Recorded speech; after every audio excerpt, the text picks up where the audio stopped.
हमको मन की शक्ति देना, मन विजय करें, दूसरों की जय से पहले खुद को जय करें। जय श्री कृष्णा। मैं दुर्गा वासुदेव। दूसरों की जय जयकार करने से पहले हमें खुद की जय करनी चाहिए। खुद की जय कैसे होती है? अपने आप पर विश्वास। अक्सर जब बच्चे लेट हो रही होती है तो भागते भागते जाते हैं, मम्मियाँ पीछे से चिल्लाती रहती हैं, भैया खा के जाओ, आधी रोटी खा के जाओ, थोड़ा सा दूध पी के जाओ, ये कर लो वो कर लो, पर बच्चे सुनते ही नहीं हैं।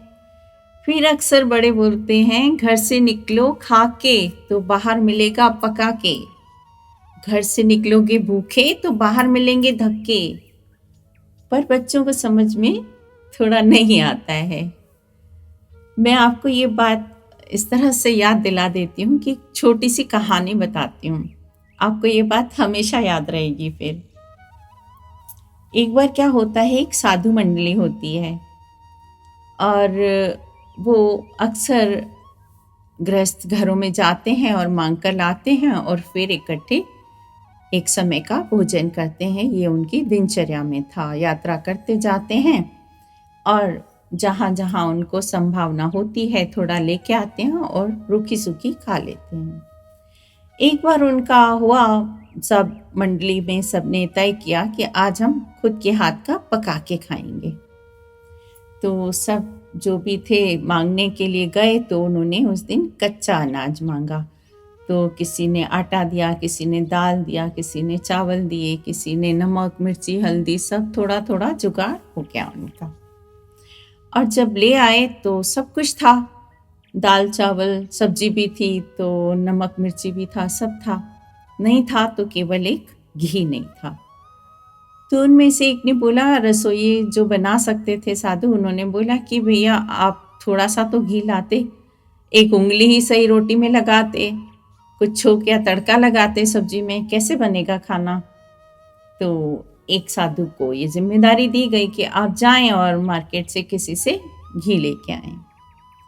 तो वो गए, एक दुकानदार के पास जाकर खड़े हो गए और साइड में खड़े हो गए कि भाई अब इनके पास ग्राहक हैं, जब जाएंगे ग्राहक तो मैं ले लूँगा उनसे, अभी बीच में डिस्टर्ब करूँगा तो नाराज़ होंगे। तो साइड में खड़े रहे और इंतज़ार करने लगे कि ग्राहक जाएं, खाली हों फ्री हों तो। पर ग्राहक एक के बाद एक आते गए। तो फिर उनको लगा अब क्या करूं, उनके सब्र का बांध टूट रहा था, काफ़ी देर हो गई थी, लगा कि वो सब इंतज़ार कर रहे होंगे।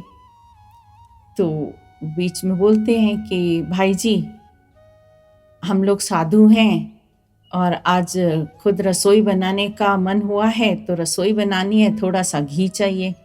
बोले साधु हो और घी की चुपड़ी रोटियां खानी है तुम्हें? साधु हो तो साधु की तरह रहो, क्या घी और क्या तेल। तो उन्होंने बोला थोड़ा सा ही दे दीजिए। बोला काय का घी और तेल आपको दें, साधुओं की तरह रहो, अभी तो तुम्हारा स्वाद का लालच तो गया नहीं है, साधु बने फिरते हो आप। तो उन्होंने दिया तो नहीं, हाँ फटकार और सुना दी उनको। अब वो अपना सा मुंह लेकर मंडली में वापस पहुंचे और बोला कि भाई नहीं मिला।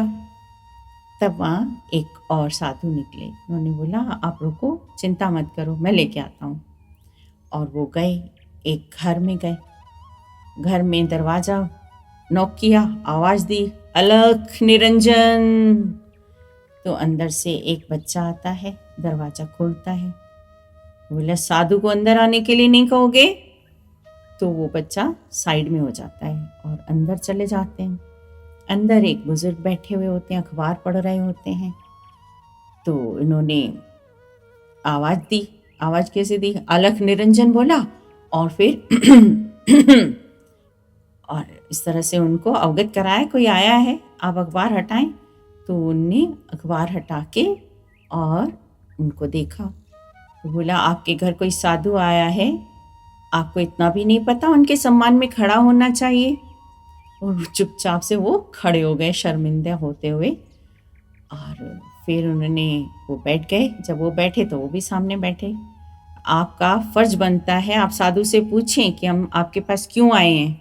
तो उन्होंने बोला हाँ बताइए महाराज क्या चाहिए आपको। तो उन्होंने बोला हम साधुओं की मंडली हैं और आज हम खाना स्वयं बनाना चाहते हैं, इसलिए हमें थोड़ा सा घी चाहिए और ये डिब्बा है, घी दे दो हमें।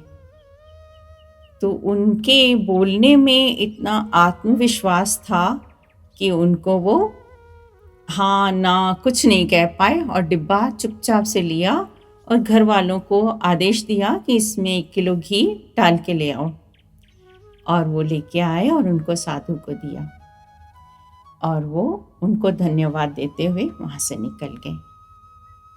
कहने का ये मतलब था कि जब आप अंदर से भरे हुए हो आत्मविश्वास से, आप में स्पष्टता है, सरलता है और सच्चाई है, तो आपके ऐसे ही शब्द निकलते हैं और वही आत्मविश्वास आपको वो सब दिला देता है जो कुछ आप चाहते हो।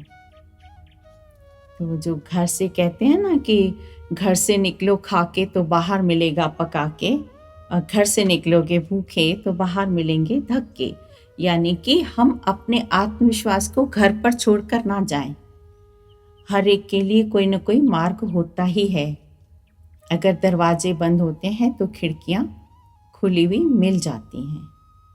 जय श्री कृष्ण।